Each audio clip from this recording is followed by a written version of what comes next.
The envelope arrived on a Tuesday, mixed in with the usual stack of bills and advertisements. Marlon Rourke sorted through the mail with his typical precision, creating neat piles on the kitchen counter. Bills to the left, junk mail to the right, important correspondence in the center.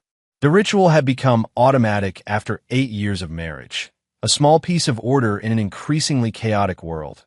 The letter from Vanguard Logistics caught his attention immediately. Mary's company logo, printed in their standard blue ink, stood out against the white envelope like a warning flag. Marlon turned it over twice, examining the return address and postal markings. Something felt wrong. Companies didn't usually send mail to spouses unless it involved benefits or emergencies, and Mary had never mentioned any changes to her employment status.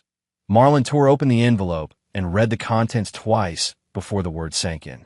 His hands remained steady, but his pulse quickened the way it had when approaching suspected IEDs in Iraq. The same instinctive recognition of danger, even when everything appeared normal on the surface. Notice of employment termination. Effective date: 3 weeks ago. The letterhead was legitimate, complete with Vanguard's corporate seal and legal department signature. No forgery, no mistake. This was official correspondence informing him that his wife had been fired nearly a month ago. He set the letter down and checked the postmark. Yesterday's date. The termination had happened 3 weeks ago, yet Mary had left for work this morning at exactly 7:45 a.m. Same as always. Same blazer, same slacks, same rushed kiss on his cheek before grabbing her keys. She'd even complained about Monday morning traffic during her drive to a job that no longer existed. Budget cuts, the letter explained.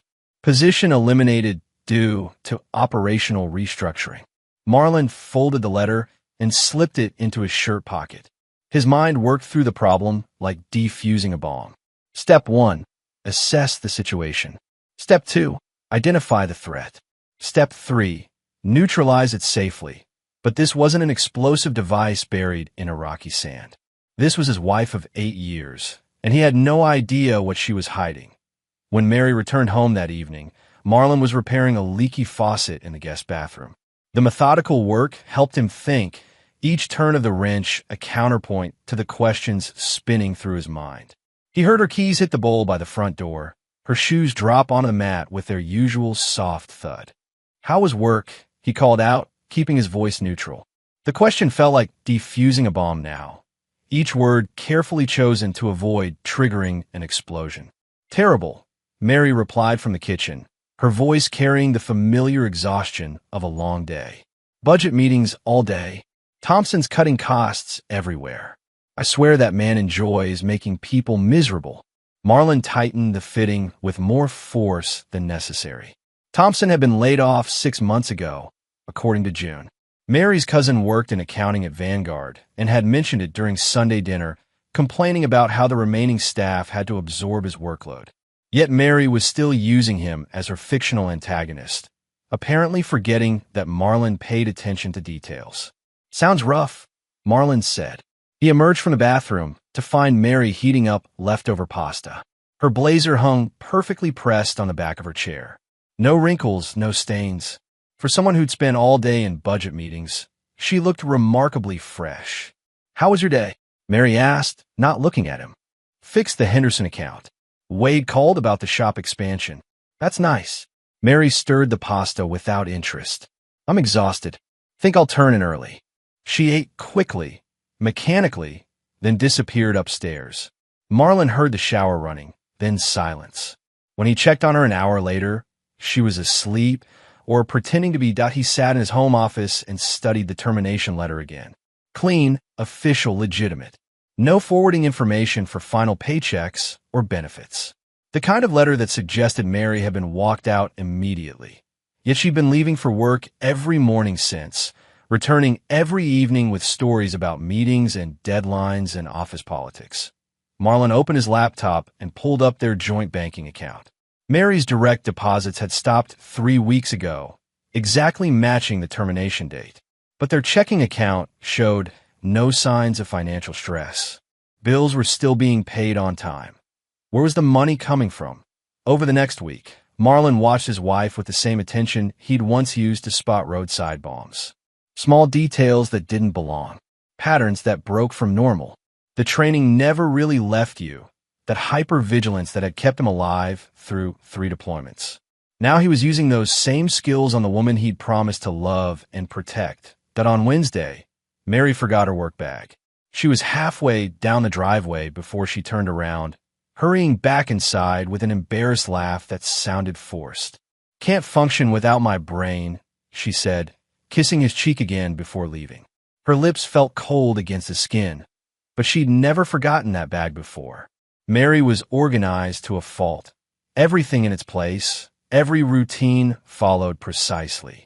She packed her lunch the night before, laid out her clothes, even checked the weather forecast to decide between her wool coat and lighter jacket. The slip felt intentional, like a test to see if he was paying attention. Thursday brought another anomaly.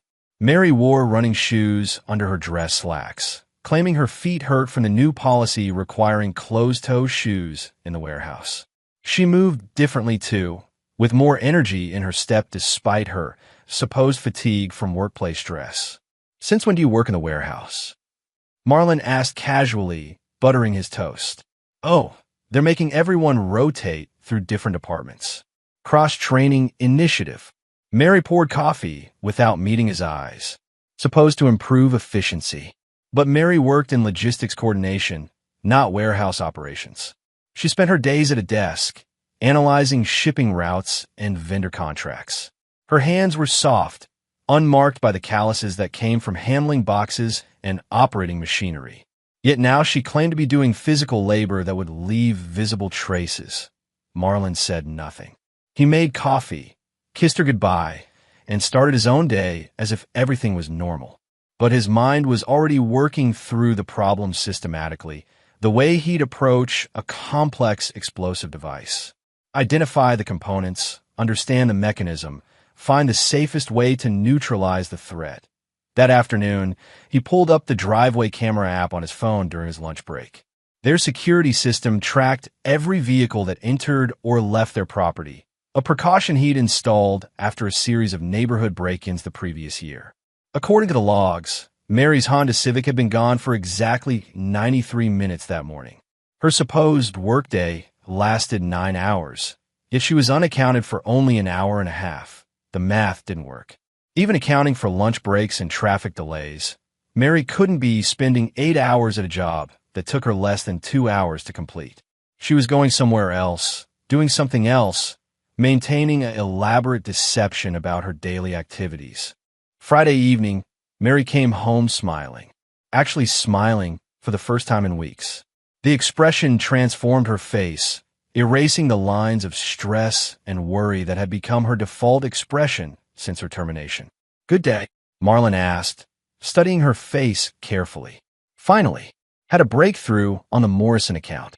She moved around the kitchen with energy he hadn't seen since before her termination, pulling ingredients from the refrigerator with purpose.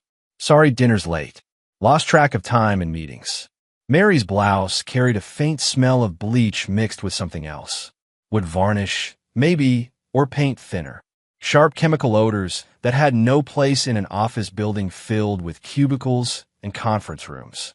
The scent clung to her clothes like evidence of manual labor, the kind of work that left permanent marks on hands and clothing. "No problem," Marlon said. "Gives me time to finish the carburetor rebuild. Still working on Wade's project, his customer's vintage Mustang. Engine's been sitting in a barn for 30 years. Mary nodded absently, already moving toward the stairs. "I need a shower." This day just wouldn't end. She disappeared upstairs, leaving Marlon alone with his growing suspicions. He walked to the kitchen window and looked out at their quiet suburban street. Normal houses, normal families, normal problems. Nothing about his marriage felt normal anymore. Saturday morning, Marlon's truck wouldn't start. Dead battery, probably from leaving the interior light on. He needed to replace a worn brake pad on Mary's Honda anyway, so he borrowed her keys while she showered. "Taking your car to grab parts," he called upstairs. "Okay," Mary's voice echoed from the bathroom. "Back by noon." "Should be." Marlon drove to the auto parts store, picked up the brake pad and a new battery for his truck, then parked in their driveway to do the work. When he opened Mary's trunk to get his tools, he found something unexpected: drywall dust. Not much, just a fine white powder coating the carpet, mixed in with shavings, small curls of pine or oak. The trunk smelled like construction work. Marlon ran his finger through the dust and examined it closely. Fresh, not old. The wood shavings were clean cuts, the kind made by a circular saw. Mary had never shown interest in home improvement. She hired contractors for everything, even changing light bulbs and high fixtures. Yet her car contained evidence of serious construction work. He finished a brake job and returned her keys without comment. Mary emerged from the bathroom looking refreshed, hair still damp. "Get everything you needed?" she asked. "Yep." Wade's parts supplier had exactly what I needed. Mary nodded and went to start laundry. Marlon watched her sort clothes with the same mechanical precision she'd always used. Nothing in her behavior suggested deception, yet the evidence kept mounting. That afternoon, while Mary napped, Marlon checked her car's dashboard camera. Most people forgot about the small devices after installation, but Marlon's military training had taught him to use every available resource. The camera's memory card contained 3 weeks of footage. Marlon fast-forwarded through endless sequences of parking lots and traffic lights. Looking for anything unusual, he found it on Tuesday's recording. Instead of the Vanguard Logistics parking garage, Mary had driven to a U-Haul storage facility 12 miles outside Spokane. The camera showed her pulling up to a large storage unit, getting out with a key, and disappearing inside. The timestamp showed she'd entered at 8:17 a.m. and emerged at 10:23 a.m. Over 2 hours in a storage unit she'd never mentioned. Marlon studied the footage again, memorizing the facility's address and the unit number visible in the background. Whatever Mary was hiding, she was hiding it there. Monday morning, instead of going to work, Marlon called in sick and followed her. The decision felt like crossing a line he couldn't uncross, but the alternative was worse. If Mary was hiding something dangerous, he needed to know before it destroyed them both. He stayed 3 cars back, using techniques learned during reconnaissance training in the Navy. Urban surveillance was different from military operations, but the principles remained the same. Maintain visual contact without being detected. Adapt to changing conditions. Always have an exit strategy. Mary drove exactly as the dashboard camera had recorded, taking surface streets to avoid highway traffic cameras, maintaining legal speeds to avoid attracting police attention. Her route suggested someone who understood the importance of avoiding detection, someone who had planned this journey multiple times. The storage facility sat on the outskirts of Spokane, surrounded by industrial buildings and vacant lots. Not the kind of place people visited casually. Mary drove directly to Unit 247, as if she'd made this trip dozens of times before. Marlon parked across the street behind an abandoned gas station and watched through binoculars as Mary unlocked the unit and went inside. The metal door rolled down behind her, hiding whatever lay within. She moved with confidence, like someone familiar with the space and its contents. At 10:30 a.m., the door opened again. Mary emerged carrying a manila folder and what looked like a small recording device. She locked the unit carefully, checked to make sure it was secure, then drove away without looking back. Her entire visit had taken exactly 2 hours and 13 minutes. Marlon waited 30 minutes before approaching the storage facility. The unit was secured with a standard padlock, nothing sophisticated. The kind of lock he could pick in under 2 minutes using tools from his Navy kit. But not here, not in daylight with security cameras watching. He needed to come back after dark, when the facility was closed and the cameras relied on motion sensors that could be avoided with proper technique. That evening, Mary returned home with another story about budget meetings and difficult clients. She smiled at dinner, asked about his day, acted like the loving wife she'd been before everything changed.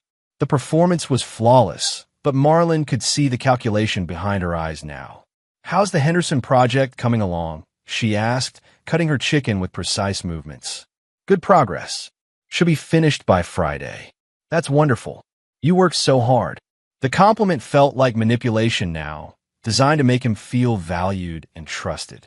But Marlon played along, knowing that tomorrow night he'd learn what she was really doing during those missing hours. The storage facility security was minimal, designed to deter casual thieves rather than trained professionals. Marlin waited until midnight, then approached Unit 247 through the blind spot he'd identified during his afternoon reconnaissance. The motion sensors covered the main pathways, but missed the narrow space between buildings where shadows provided natural concealment. Inside, battery-powered LED strips provided enough light to see everything. The illumination revealed a space that looked more like a command center than storage. Every surface had been organized with military precision, suggesting someone who understood the importance of systematic planning. The unit looked like a command center. A folding table held stacks of documents organized in neat piles, each labeled with colored tabs. Maps of their neighborhood were taped to one wall, with their house marked in red ink. Yellow highlighter traced Marlin's route to work, his regular stops, even his weekend patterns. A timeline chart tracked his daily routines down to 15-minute intervals, complete with annotations about his predictable behaviors. But it was the surveillance photos that made his blood run cold. They covered an entire wall like a stalker's shrine. Dozens of pictures showed him leaving for work, returning home, taking out garbage, working in the garage. The photos were taken from multiple angles over several weeks, suggesting Mary had been documenting his movements with the dedication of a professional intelligence operative. Some shots were taken from their neighbor's yard, others from parked cars on their street. She'd built a comprehensive profile of his habits and schedule, the kind of intelligence file used for planning targeted operations. The documents were worse. Police reports with official letterhead, describing domestic violence incidents at their address. The reports were dated over the past month, chronicling escalating abuse that had supposedly been carefully hidden from friends and family. Marlin's name appeared as the perpetrator in every incident, with detailed descriptions of his alleged violence. The reports were fakes. Professional-looking forgeries complete with case numbers and officer signatures, but fakes nonetheless. Marlin had never laid a hand on Mary in anger, never even raised his voice during their worst arguments. Their relationship had its problems, but violence had never been part of the equation. Yet here was evidence of systematic brutality, complete with victim statements in Mary's handwriting. Detailed descriptions of injuries that had never happened, psychological torment he'd never inflicted, economic control he'd never exercised. A paper trail that painted him as a dangerous husband and her as a terrified victim building courage to escape. Point one box contained physical evidence to support the false narrative. Broken dishes that had never existed in their home. Men's shirts with strategically placed tears. Even a cheap wedding ring that looked nothing like the platinum band he'd bought Mary 8 years ago. Everything was staged for evidence photos. Marlin could see exactly how the scene would play out. Mary would arrive at a hospital or police station, beaten and traumatized, carrying proof of years of hidden abuse. The authorities would find these documents, confirming her story. They'd arrest Marlin immediately, and Mary would be free to disappear with whatever money she'd managed to steal. But first, she needed him dead. Back home, Marlin accessed their shared computer while Mary slept upstairs. The house creaked around him, old wood settling in the night, but every sound made him tense. He felt like an intruder in his own home, searching for evidence of his wife's betrayal while she lay in their bed. Her user account was password protected, but he'd watched her type it dozens of times over the years. Her maiden name plus their wedding date. The same combination she used for everything from online banking to streaming services. Mary had always been predictable in her security habits, choosing convenience over protection. Her browser history told the story she hadn't wanted him to see. The timestamps showed weeks of systematic research into topics that chilled his blood. Google searches for how to fall downstairs safely, and bruising kit makeup, and self-defense after years of abuse. Each search led to detailed research into creating fake injuries, making genuine-looking evidence, establishing credible alibis for domestic violence claims. The browser cache contained images of makeup techniques used by actors to simulate bruises and cuts, but a cloud storage folder contained audio recordings of Mary practicing phone calls, her voice taking on different emotional tones for each performance. The files were labeled by date and scenario, suggesting multiple recording sessions over several weeks. He's getting worse. Her recorded voice whispered in one file. I can't take much more of this. Please, if something happens to me, remember what I told you about the insurance policy. I tried to leave, but he found me. He said he'd kill me if I ever tried again. I'm scared he means it this time. He controls all the money. I can't even buy groceries without permission. He checks every receipt, questions every purchase. The recordings were masterful performances, full of authentic fear and desperation that would convince any listener. Mary had always been good at reading people, understanding what they wanted to hear, adapting her personality to fit different situations.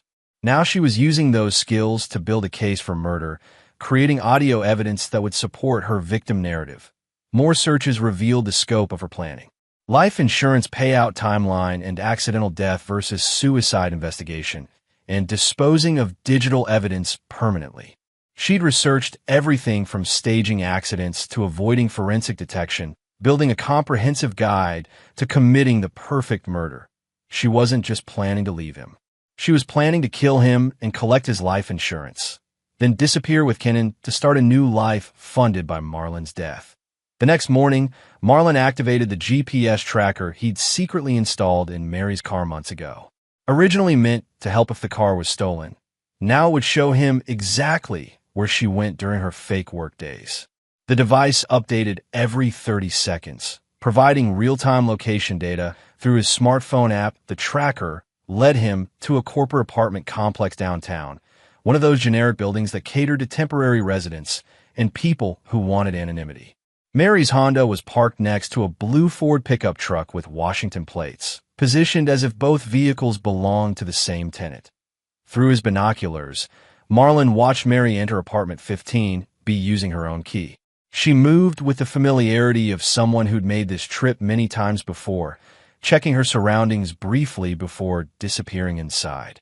The apartment windows were covered with blinds, preventing any view of the interior. 30 minutes later, a man emerged to check his mail at the central box cluster. Tall, thin, with prematurely gray hair and the soft look of someone who'd never done physical labor.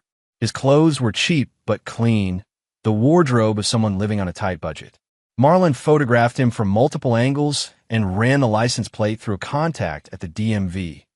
Kenan Vaughn, age 43. Unemployed since being fired from Vanguard Logistics for sexual harassment 6 months ago. His record showed 2 DUI convictions, 1 dismissed assault charge, and a restraining order that had expired 6 months ago. The apartment lease was month to month, paid through a money order service that suggested cash transactions. Mary's accomplice wasn't exactly criminal mastermind material. More like a desperate man with limited options and poor judgment, exactly the kind of person who might agree to a dangerous scheme for the promise of easy money. Marlon followed Kenan for 3 days, learning his routines and limitations. Gas station coffee at 7 a.m., unemployment office visits twice a week, grocery shopping with food stamps on Fridays. The man's entire life fit into a pattern of poverty and dependence that made him vulnerable to manipulation. Whatever Mary was paying him, it wasn't enough to change his lifestyle significantly. Kenan still drove his dented pickup truck, still lived in the cheapest apartment complex in the city, still counted every dollar. But his behavior suggested someone with expectations of better things coming, someone who believed his situation was temporary. That on Thursday, Marlon watched Mary and Kenan meet at a diner 20 miles from Spokane. The location was carefully chosen, far from anyone who might recognize either of them. They sat in separate booths initially, never acknowledging each other directly, but their conversation was animated and focused. Mary slid a manila envelope across the table when she thought no one was looking. Kenan waited 10 minutes before following her out to the parking lot, where they had a brief, intense conversation beside her car. Their body language screamed intimacy despite their efforts to appear casual. They were being careful, maintaining the appearance of strangers in public. But their relationship was clearly deeper than business partnership. Kenan touched Mary's hand when he thought no one was watching. Mary smiled at him the way she used to smile at Marlon, with genuine affection mixed with anticipation. That evening, Mary returned home and kissed Marlon on the cheek, same as always. The gesture felt like betrayal now, knowing where those lips had been and what promises they'd made to another man. How was work, he asked. Productive. Finally making progress on the Johnson account. There was no Johnson account. Marlon had checked Vanguard's client list during his research. Mary was creating fictional work stories the same way she'd created fictional abuse reports. Friday morning, while Mary showered, Marlon called their life insurance provider. He posed as Mary, using her social security number and maiden name to access their account information. The policy had been modified 2 weeks after Mary's termination. His coverage had increased from $200,000 to $600,000, with double indemnity for accidental death. Total payout, $1.20 million. The change had been requested via Mary's email account, with all future statements redirected to a post office box registered under her maiden name. Marlon would never have known about the increase unless he'd specifically asked. Any other changes to the account, Mrs. Rourke? The customer service representative asked. No, that's everything. Thank you. Marlon hung up and stared at the phone. Mary had been planning this for at least a month, maybe longer. Every detail was calculated, every angle covered, except she'd made one crucial mistake. She'd underestimated her husband's training and paranoia. Navy EOD specialists learned to spot threats that others missed, to think like enemies who wanted them dead. Mary had chosen the wrong target. That weekend, Mary left a prescription bottle in their medicine cabinet where Marlon would find it during his morning routine. Lorazepam, 2 milligrams tablets, with his name printed clearly on the pharmacy label. The bottle looked authentic, complete with safety warnings and refill information. But Marlon had never been prescribed anti-anxiety medication. His military medical records showed no history of psychological treatment, and he'd never visited a psychiatrist or therapist. The prescription was another piece of evidence in Mary's manufactured narrative. He photographed the bottle from multiple angles, documenting the pharmacy information and prescription number. Then he called the listed pharmacy, using his social security number to inquire about recent prescriptions.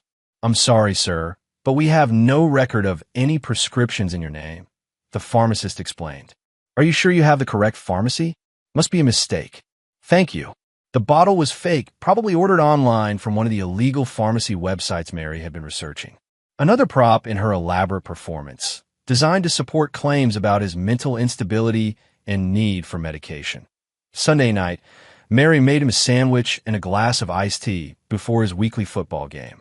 The ritual had been part of their routine for years, a small gesture of domestic harmony that now felt sinister. Thought you might want a snack, she said, settling beside him on the couch with her own drink. You've been working so hard lately. The tea tasted slightly bitter, with an aftertaste that reminded him of aspirin dissolved in water. But Marlon ate and drank everything without comment, playing the role of unsuspecting husband while his mind cataloged every detail for future evidence. He waited 20 minutes, then excused himself to use the bathroom. Instead, he went to the garage and forced himself to vomit, expelling whatever Mary had given him before it could take full effect. The process was unpleasant but necessary, protecting him from whatever drug she'd chosen for tonight's experiment. When he returned, Mary was watching him carefully, studying his face and body language for signs of the medication taking effect. You look tired, she said, reaching over to touch his forehead. Maybe you should take something to help you sleep. I'm fine. Are you sure? You seem off lately. Forgetful, distracted. Maybe you should talk to someone about stress management. Marlon understood the game now. Mary was drugging him with the fake lorazepam, waiting for him to show signs of disorientation or mental instability. Then she'd suggest he take time off work, isolate him from his normal routines, make him an easier target for whatever final plan she had in mind. Actually, you might be right, he said, allowing confusion to creep into his voice. I've been feeling strange lately. Memory problems, difficulty concentrating. Maybe I should see a doctor. Mary's eyes brightened with satisfaction. That's probably a good idea. Take some time off. Focus on your health. I can handle things around here. Yeah, I think I will. She leaned over and kissed his forehead, playing the concerned wife perfectly. The gesture felt like a predator marking her territory, claiming ownership of prey she intended to consume. If Marlon hadn't known what she was planning, he might have believed her act of loving concern. But he did know. And now it was time to turn the tables on the woman who'd promised to love and honor him until death do them part. Monday morning, Marlon called in sick and drove to Wade's auto shop instead of work. The familiar smell of motor oil and metal shavings provided comfort in a world that had suddenly become unpredictable. His younger brother was rebuilding a transmission when Marlon arrived, grease-stained coveralls and focused expression typical of the Rourke family work ethic. Wade looked up from his work, immediately sensing something wrong. The brothers had developed an instinctive communication during childhood, when Marlon's protective instincts and Wade's emotional intelligence had helped them survive their father's drinking and their mother's depression. "You look like hell," Wade said, setting down his wrench. Oil stained his hands, honest work that left visible marks. "Haven't seen you this wound up since Iraq. I need your help with something. Can't discuss it here." Wade's expression shifted from casual concern to serious attention.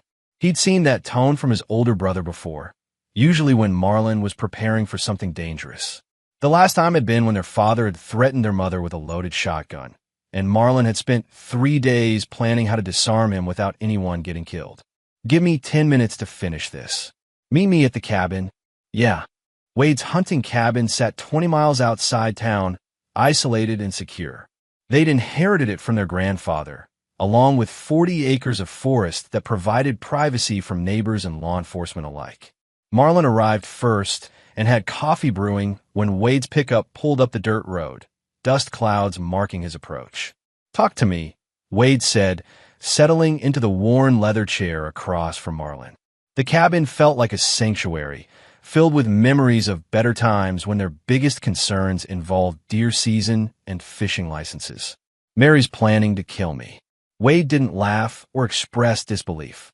He'd learned to trust Marlon's judgment during their childhood, when Big Brother's paranoia had kept them both out of serious trouble more than once. Whether it was avoiding their father during drinking binges or spotting trouble at school before it escalated, Marlon's instincts had proven reliable. "Tell me everything," Wade said, leaning forward with the same intensity he brought to diagnosing engine problems. Marlon laid out everything he'd discovered over the past 2 weeks. The fake termination story, the storage unit evidence, the life insurance increase, the drugging attempts, Kenton's involvement in the conspiracy. Wade listened without interruption, asking only clarifying questions about timelines and evidence collection methods. "The woman's been planning this for months," Wade said when Marlon finished. "How long before she makes her move?" "Soon. She's getting impatient, making mistakes." The fake lorazepam prescription was sloppy work. "What do you need?" "Documentation. Video evidence of her entering the storage unit and meeting with Kenton. Chemical analysis of the drugs she's been giving me. Financial records showing the insurance fraud. I know a guy who does private investigation work. Former cop, very discreet. Good. I also need a lawyer, someone who specializes in financial fraud." Wade pulled out his phone and started making calls. Within 2 hours, they had appointments with both specialists. The private investigator, Tom Morrison, agreed to start surveillance immediately. The attorney, Roscoe Danner, began preparing paperwork to freeze all joint assets. "One more thing," Marlon said as they prepared to leave the cabin. "I'm going to let her make her move. Set a trap, catch her in the act. That's dangerous. Less dangerous than letting her try again when I'm not ready." Wade studied his brother's face, recognizing the cold determination that had made Marlon effective at defusing bombs under enemy fire. "Tell me what you need." Wednesday evening, Marlon prepared for Mary's final gambit. He'd spent 2 days setting the stage, acting increasingly disoriented and confused, complaining of headaches, forgetting simple tasks, stumbling over words during phone conversations. Mary had responded by becoming more attentive, suggesting he take extended time off work, offering to handle all their financial responsibilities. The concerned wife act was pitch perfect. That night, Marlon made a show of drinking heavily. 3 beers with dinner, 2 glasses of whiskey afterward, stumbling slightly as he moved around the house. "Maybe you should slow down," Mary suggested, but her tone was hopeful rather than concerned. Just trying to relax. Work's been killing me. I know, honey. Maybe tomorrow you should call in sick again. Give yourself time to recover. Marlon nodded and accepted the glass of water she offered. The liquid had the same bitter aftertaste as the drugged iced tea, but this time he was ready. He palmed the pill-sized camera Wade had given him, dropping it into the glass while pretending to drink. The hidden camera would record whatever Mary did after she thought he was unconscious. 20 minutes later, Marlon began acting drowsy. He slurred his words, blinked slowly, leaned heavily against the kitchen counter. I don't feel good, he mumbled. Come on, let's get you upstairs, Mary said, supporting his weight as they climbed to the bedroom. Marlon collapsed onto the bed, face down, breathing deeply and regularly. Mary waited 10 minutes before touching his shoulder. Marlon, can you hear me? He didn't respond. Mary shook him harder, then lifted his eyelid to check his pupil response. Satisfied that he was completely unconscious, she went to work. The hidden camera in their bedroom recorded everything. Mary searched his pockets, looking for car keys and wallet. She typed on her phone, sending text messages to someone. Then she went downstairs. Marlon heard her moving around in the garage, the sound of tools being used. She was there for nearly an hour before returning to the bedroom, checking on him again, then settling into the chair by the window to wait. At 3 a.m., Mary finally fell asleep. Marlon waited another hour, then slipped out of bed and went to examine his truck.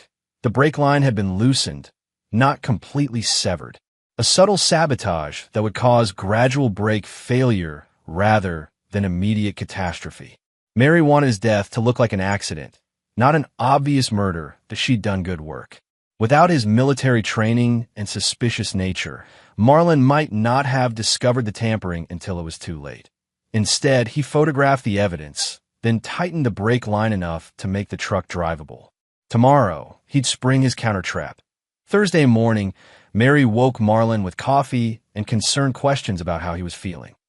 Terrible, he said, maintaining his disoriented act. Think I'm getting sick. Maybe you shouldn't drive today. I could call Wade, ask him to pick you up.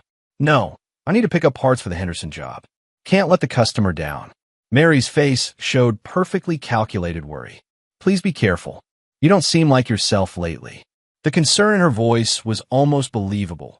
Marlon drove away in his truck, then parked 2 blocks from their house and called Wade. His brother arrived in an unmarked van borrowed from Tom Morrison's investigation service. At 8:30 a.m., Wade drove Marlon's truck into a ditch on Highway 290, 20 miles outside Spokane. The damage looked severe, but was carefully controlled. Airbags deployed, front end crumpled, but the passenger compartment remained intact. Wade called 911, reporting that he'd found the truck abandoned after what appeared to be a single-vehicle accident. No sign of the driver. While paramedics and police processed the scene, Marlon sat in the surveillance van with Tom Morrison, watching Mary's reaction through hidden cameras in their house. She received a call from the state police at 10:15 a.m. Her performance was Academy Award caliber, full of shock and desperate concern for her missing husband. I told him not to drive, she sobbed into the phone. He's been acting so strange lately, forgetting things, seeming confused. I was afraid something like this would happen. The fake grieving widow act lasted exactly 4 minutes. As soon as she hung up the phone, Mary's expression changed completely. She smiled, then pulled out her phone to send a text message. It's done, she typed. He won't be found alive. The reply came immediately. How long before we can access the money? Insurance investigation takes 30 days minimum. Stay low until then. Mary spent the next hour calling relatives to share the tragic news. Each performance was flawless, full of appropriate emotion and believable details about Marlon's recent behavior. She was still making calls when the police arrived at her door. Detective Sarah Chun led the team, carrying multiple arrest warrants and a federal court order freezing all bank accounts associated with the Rourke family. Tom Morrison's investigation had provided enough evidence for charges ranging from attempted murder to insurance fraud. Mary's shock was genuine this time. I don't understand. Where's my husband? Is he okay? Your husband is fine, Mrs. Rourke. But you're under arrest for conspiracy to commit murder. The evidence overwhelmed Mary's prepared defenses. Video footage of her entering the storage unit, audio recordings of her planning phone calls, chemical analysis proving the low razepam in their medicine cabinet was illegally obtained. Most damaging was the hidden camera footage from the night before, showing Mary sabotaging Marlon's truck while he lay unconscious from the drugs she'd given him. Kenton was arrested at his apartment 3 hours later. His phone contained text messages confirming the murder plot, including discussions about disposing of Marlon's body and splitting the insurance money. Faced with life imprisonment, Kenton immediately turned on Mary. He provided detailed testimony about her recruiting him, planning the murder, and preparing the fake evidence of domestic abuse. She said it would be easy, he told prosecutors. Make it look like an accident, collect the money, disappear together. She had it all figured out. 6 months later, Mary sat in county jail awaiting trial on charges of attempted murder, insurance fraud, obstruction of justice, and fabrication of evidence. Her lawyer had suggested a plea bargain, but Mary refused to admit guilt. She also refused to see Marlon, declined his calls, and returned his letters unopened. Kenton received a reduced sentence in exchange for his testimony. 25 years for conspiracy to commit murder, eligible for parole in 15. His cooperation had been thorough and damaging to Mary's case. Wade bought the auto shop next door to his original business, expanding into classic car restoration. The legal settlement from Mary's insurance fraud had provided enough capital for significant growth. "You sure about Oregon?" Wade asked, helping Marlon load his truck for the move to Bend. "Need a fresh start. Too many memories here. What if she tries to contact you from prison?" "She won't. And if she does, I won't answer." Marlon's new position with a renewable energy company offered good pay and interesting challenges. The property he'd bought outside Bend included 40 acres of forest and a small cabin that needed renovation. Perfect for someone who wanted to disappear from his old life. June Whitmore had stopped calling after learning about Mary's crimes. The family had withdrawn their support once shown the evidence of her planning. Even Mary's parents refused to visit her in jail. Roscoe Danner handled the legal aftermath efficiently. The court awarded Marlon full compensation for legal expenses and emotional damages. Mary's family home, inherited from her grandmother, was sold to cover restitution 3 weeks into his new life in Oregon. Marlon received a package from Wade. Inside was a framed quote Mary had bought him during their second year of marriage, back when she'd seemed to love him genuinely.